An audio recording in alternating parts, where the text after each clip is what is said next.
Today I wanted to show you a real easy way to repair your toilet if your handle is sticking or if it's not working well and you flush it and the flapper inside stays up and the water continuously runs. It's typically going to be the trip lever.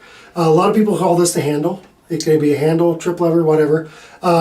This product right here by Corky is amazing. After I show you how easy it installs, you'll be just absolutely amazed and you can do it yourself.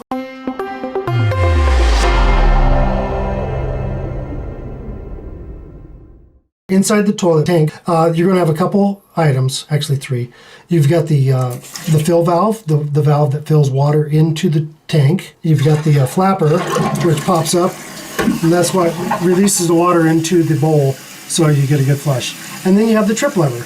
And the trip lever is what we're going to do today. And I'll show you exactly how easy it is going to be to replace it. I'm going to shut the water off so I'm not fighting over the noise of the water coming into the tank. All right, so I just flushed it so it's empty. And like I said, you don't have to turn the water off for this. It's no big deal. You can just leave it be on if you're a little apprehensive of turning the valve off. So the first thing we're going to need some tools. And so we got channel locks, a needle nose, and my knife to open the package for the new trip lever.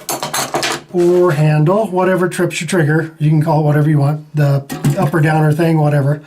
So we're going to go ahead and open this up. Here's the new trip lever. These are awesome. We got these off Amazon and we'll have these the link to this at the bottom of the page.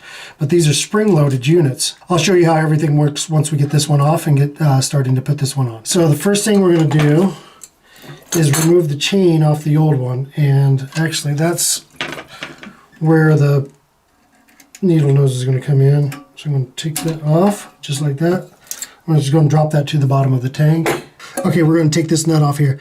Being that we're sitting facing it, it's just kind of weird. It's kind of like the anti-lefty-loosey type of situation. And so we're going to actually loosen it this way.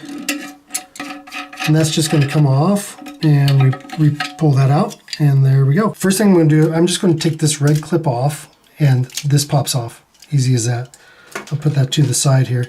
And then I'm going to unscrew the retainer nut and take the handle, put it right here.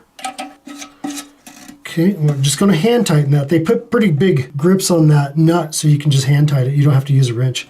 Now you can actually see this thing's spring-loaded, which is sweet because you never have the flapper getting caught up in the up position and burning through a whole bunch of water. So the next thing we're going to do, there's they give you an extra clip to put the chain on. I'm just going to put that to the side because I'm not going to use that. And I'm going to pull the red clip off of the other part, and it's like this.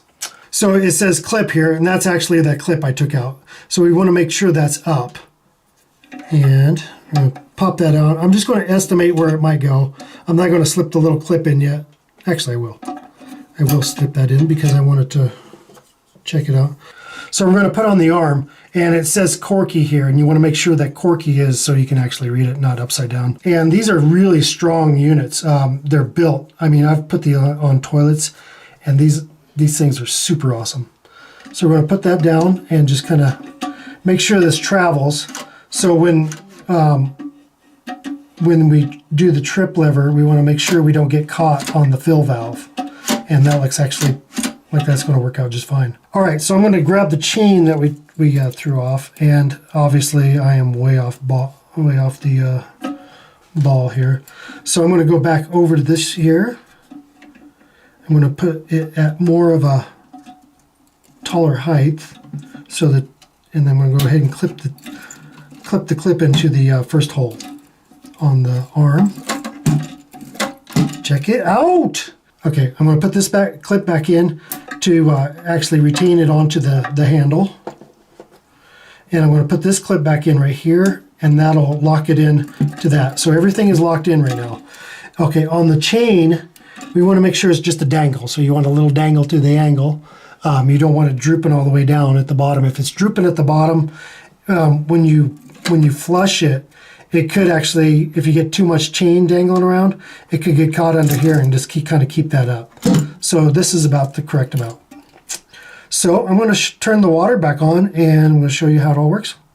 Okay, we got the water back in the bowl, and voila!